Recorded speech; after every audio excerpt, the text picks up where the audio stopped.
Hi friends, ನಿಮಗೆಲ್ಲ ಮತ್ತೊಂದು ವಿಡಿಯೋಗೆ ಸ್ವಾಗತ.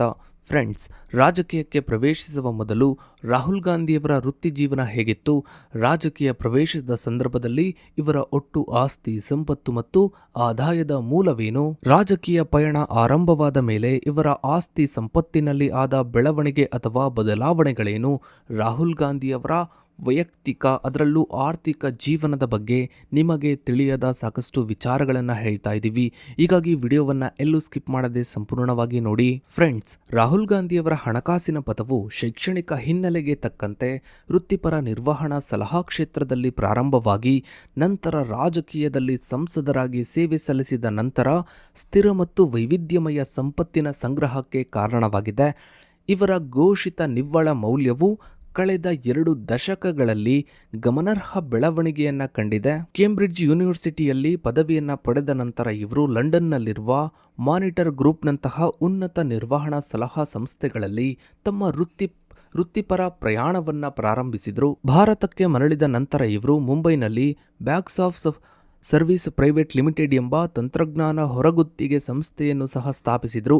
ಈ ಹಿನ್ನೆಲೆಯು 2004ರಲ್ಲಿ ಇವರ ಗಣನೀಯ ಆರಂಭಿಕ ಆದಾಯಕ್ಕೆ ಬಲವಾದ ಆಧಾರವನ್ನು ನೀಡುತ್ತದೆ. 2004ರ ಚುನಾವಣಾ ಅಫಿಡವಿಟ್ನಲ್ಲಿ ಇವರ ವಾರ್ಷಿಕ ಆದಾಯವು 55.38 ಲಕ್ಷವಾಗಿತ್ತು.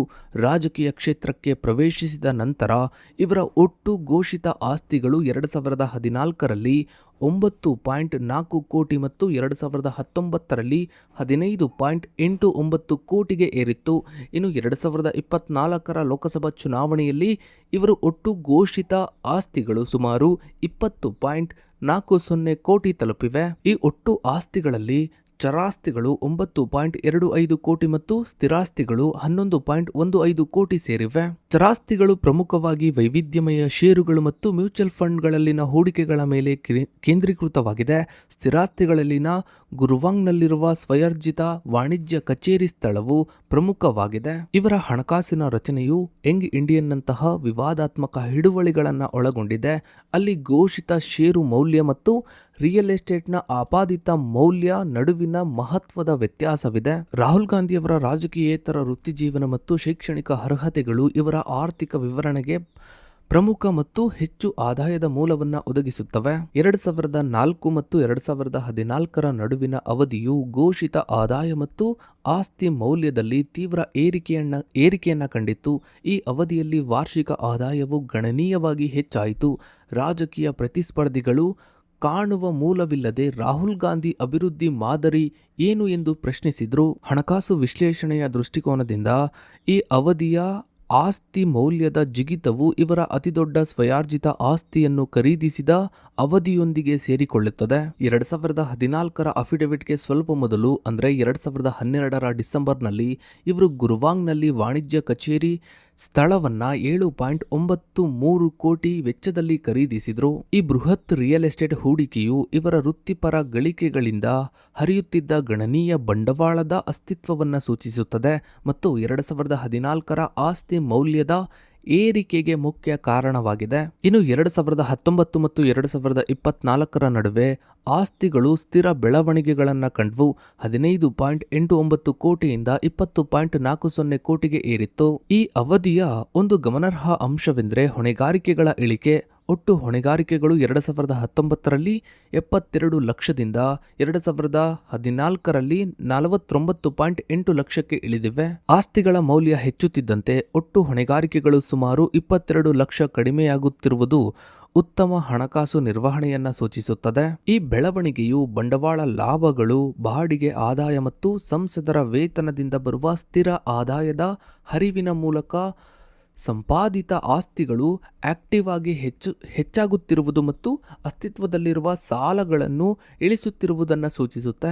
ಇನ್ನು 2024ರ ಲೋಕಸಭಾ ಚುನಾವಣೆಗೆ ಸಲ್ಲಿಸಿದ ಅಫಿಡವಿಟ್ ರಾಹುಲ್ ಗಾಂಧಿಯವರ ಆರ್ಥಿಕ ವಿವರಗಳ ಸಂಪೂರ್ಣ ವಿಶ್ಲೇಷಣೆಯನ್ನು ಒದಗಿಸುತ್ತೆ. ರಾಹುಲ್ ಗಾಂಧಿಯವರ ಒಟ್ಟು ಚರಾಸ್ತಿಗಳ ಮೌಲ್ಯ 9 ಕೋಟಿ. ಈ ಪೋರ್ಟ್ಫೋಲಿಯೋದಲ್ಲಿನ ಪ್ರಮುಖ ಅಂಶವೆಂದರೆ ಮಾರುಕಟ್ಟೆ ಆಧಾರಿತ ಹೂಡಿಕೆಗಳ ಮೇಲಿನ ತೀವ್ರ ಅವಲಂಬನೆ. ಇವರು ನಗದು ರೂಪದಲ್ಲಿ 55,000 ಮತ್ತು 2 ಬ್ಯಾಂಕ್ ಖಾತೆಗಳಲ್ಲಿ SBI ಮತ್ತು HDFC ಬ್ಯಾಂಕ್ಗಳಲ್ಲಿ 26 ಲಕ್ಷ ಠೇವಣಿಗಳನ್ನು ಹೊಂದಿದ್ದಾರೆ.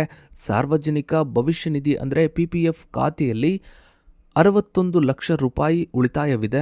ಇನ್ನು ಚರಾಸ್ತಿಗಳ ಅತ್ಯಂತ ದೊಡ್ಡ ಭಾಗವು ಷೇರುಗಳು, ಮ್ಯೂಚುವಲ್ ಫಂಡ್ಗಳು ಮತ್ತು ಬಾಂಡ್ಗಳಲ್ಲಿ ಹೂಡಿಕೆಯನ್ನ ಮಾಡಲ್ಪಟ್ಟಿದೆ. ಇದರ ಒಟ್ಟು ಮೌಲ್ಯ 8.32 ಕೋಟಿಗೂ ಹೆಚ್ಚು. ಇನ್ನು ಇವರು 25 ವಿಭಿನ್ನ ಕಂಪನಿಗಳ ಷೇರುಗಳನ್ನು ಹೊಂದಿದ್ದಾರೆ. ಇವುಗಳಲ್ಲಿ ಏಷ್ಯನ್ ಪೇಂಟ್ಸ್, ಬಜಾಜ್ ಫೈನಾನ್ಸ್ಗಳು ಸೇರಿವೆ. ಇವುಗಳ ಒಟ್ಟು ಮೌಲ್ಯ ಸುಮಾರು 4.33 ಕೋಟಿ. ಇನ್ನು ಇವರು HDFC, ICICI ನಂತಹ ಸಂಸ್ಥೆಗಳ 7 ಮ್ಯೂಚುವಲ್ ಫಂಡ್ ಯೋಜನೆಗಳಲ್ಲಿ ಹೂಡಿಕೆ ಮಾಡಿದ್ದು ಇದರ ಮೌಲ್ಯ ಸುಮಾರು 3.81 ಕೋಟಿ. ಇನ್ನು ಇವರು 220 ಯೂನಿಟ್ಗಳ ಸವಾರಿನ್ ಗೋಲ್ಡ್ ಬಾಂಡ್ಗಳಲ್ಲಿ 15 ಲಕ್ಷ ಹೂಡಿಕೆ ಮಾಡಿದ್ದಾರೆ. ಇನ್ನು ಇವರು 55 ಲಕ್ಷ ಮೌಲ್ಯದ ಟೊಯಾಟೊ ಲ್ಯಾಂಡ್ ಕ್ರೂಸರ್ ವಾಹನ ಮತ್ತು ಇಬ್ಬರು ವ್ಯಕ್ತಿಗಳಿಗೆ ನೀಡಿದ 77.40 ಲಕ್ಷ ಮೌಲ್ಯದ ಸಾಲಗಳು ಅಥವಾ ಮುಂಗಡಗಳು ಸಹ ಚರಾಸ್ತಿಗಳ ಪಟ್ಟಿಯಲ್ಲಿವೆ. ಇನ್ನು ರಾಹುಲ್ ಗಾಂಧಿ ಅವರ ಸ್ಥಿರಾಸ್ತಿಗಳ ಒಟ್ಟು ಪ್ರಸ್ತುತ ಮಾರುಕಟ್ಟೆ ಮೌಲ್ಯ 11 ಕೋಟಿ. ಈ ಮೌಲ್ಯವು ಆನುವಂಶಿಕ ಮತ್ತು ಸ್ವಯರ್ಜಿತ ಆಸ್ತಿಗಳ ಮಿಶ್ರಣವನ್ನ ಒಳಗೊಂಡಿದೆ. ಆನುವಂಶಿಕ ಆಸ್ತಿ ಗುರುವಾಂಗ್ನ ಗ್ರಾಮದಲ್ಲಿರುವ ಕೃಷಿಯೇತರ ಭೂಮಿ ಹತ್ತತ್ರ 5 ರಿಂದ 6 ಎಕರೆ ಸೇರಿದೆ. ಇದನ್ನು ಇವರು ಸಹೋದರಿ ಪ್ರಿಯಾಂಕಾ ಗಾಂಧಿ ವಾದ್ರಾ ಅವರೊಂದಿಗೂ ಕೂಡ ಮಾಲೀಕತ್ವವನ್ನು ಶೇರ್ ಮಾಡ್ತಾರೆ. ಈ ಆಸ್ತಿಯ ಘೋಷಿತ ಮೌಲ್ಯ 2.10 ಕೋಟಿ. ಇನ್ನು ಸ್ವಯರ್ಜಿತ ಆಸ್ತಿ, ಅತ್ಯಂತ ಮೌಲ್ಯಯುತವಾದ ಸ್ವಯರ್ಜಿತ ಆಸ್ತಿ ಅಂದರೆ ಗುರುವಾಂಗ್ನಲ್ಲಿ 2012ರಲ್ಲಿ ಖರೀದಿಸಿದ 5,000 ಚದರ ಅಡಿ ವಾಣಿಜ್ಯ ಕಚೇರಿಯ ಸ್ಥಳ. ಇದನ್ನು 7 ಕೋಟಿ ವೆಚ್ಚದಲ್ಲಿ ಸ್ವಾಧೀನಪಡಿಸಿಕೊಳ್ಳಲಾಯಿತು ಮತ್ತು ಇದರ ಪ್ರಸ್ತುತ ಮೌಲ್ಯವು ಸುಮಾರು 9.05 ಕೋಟಿ. ಇನ್ನು ರಾಹುಲ್ ಗಾಂಧಿ ಅವರು ಕಳೆದ 5 ವರ್ಷಗಳಲ್ಲಿ ಒಟ್ಟು 6.05 ಕೋಟಿ ಆದಾಯ ಗಳಿಸಿರುವುದಾಗಿ ಘೋಷಿಸಿದರೆ ಇದು ಸರಾಸರಿ ವಾರ್ಷಿಕವಾಗಿ 1 ಕೋಟಿಗಿಂತ ಹೆಚ್ಚಾಗಿದೆ. ಇವರ ಆದಾಯದ ಮೂಲಗಳು ವೈವಿಧ್ಯಮಯವಾಗಿದ್ದು ರಾಜಕೀಯ ವೇತನದ ಜೊತೆಗೆ ಹಣಕಾಸು ಹೂಡಿಕೆಗಳ ಆದಾಯವನ್ನು ಅವಲಂಬಿಸಿದೆ. ಸಂಸದರ ವೇತನ, ಬಾಡಿಗೆ ಆದಾಯ, ರಾಯಲ್ಟಿ, ಬ್ಯಾಂಕ್ ಬಡ್ಡಿ, ಬಾಂಡ್ಗಳು, ಡಿವಿಡೆಂಟ್ ಮತ್ತು ಮ್ಯೂಚುವಲ್ ಫಂಡ್ಗಳು, ಷೇರುಗಳಿಂದ ಬರುವ ಬಂಡವಾಳ ಲಾಭಗಳು. 2024ರಲ್ಲಿ ಇವರ ಒಟ್ಟು ಹೊಣೆಗಾರಿಕೆಗಳು 49 ಲಕ್ಷ. ಇವರ ಒಟ್ಟು ಆಸ್ತಿಯ ಮೌಲ್ಯಕ್ಕೆ ಹೋಲಿಸಿದರೆ ಸುಮಾರು 2.4% ಇವೆ. ಈ ಹೊಣೆಗಾರಿಕೆಯ ಅನುಪಾತವು ಅತ್ಯಂತ ಕಡಿಮೆಯಾಗಿದೆ. 2019ರಲ್ಲಿ 72 ಲಕ್ಷ ಹೊಣೆಗಾರಿಕೆಗಳಿಗೆ ಹೋಲಿಸಿದರೆ ಇದು ಸುಧಾರಣೆಯನ್ನ ಸೂಚಿಸುತ್ತೆ.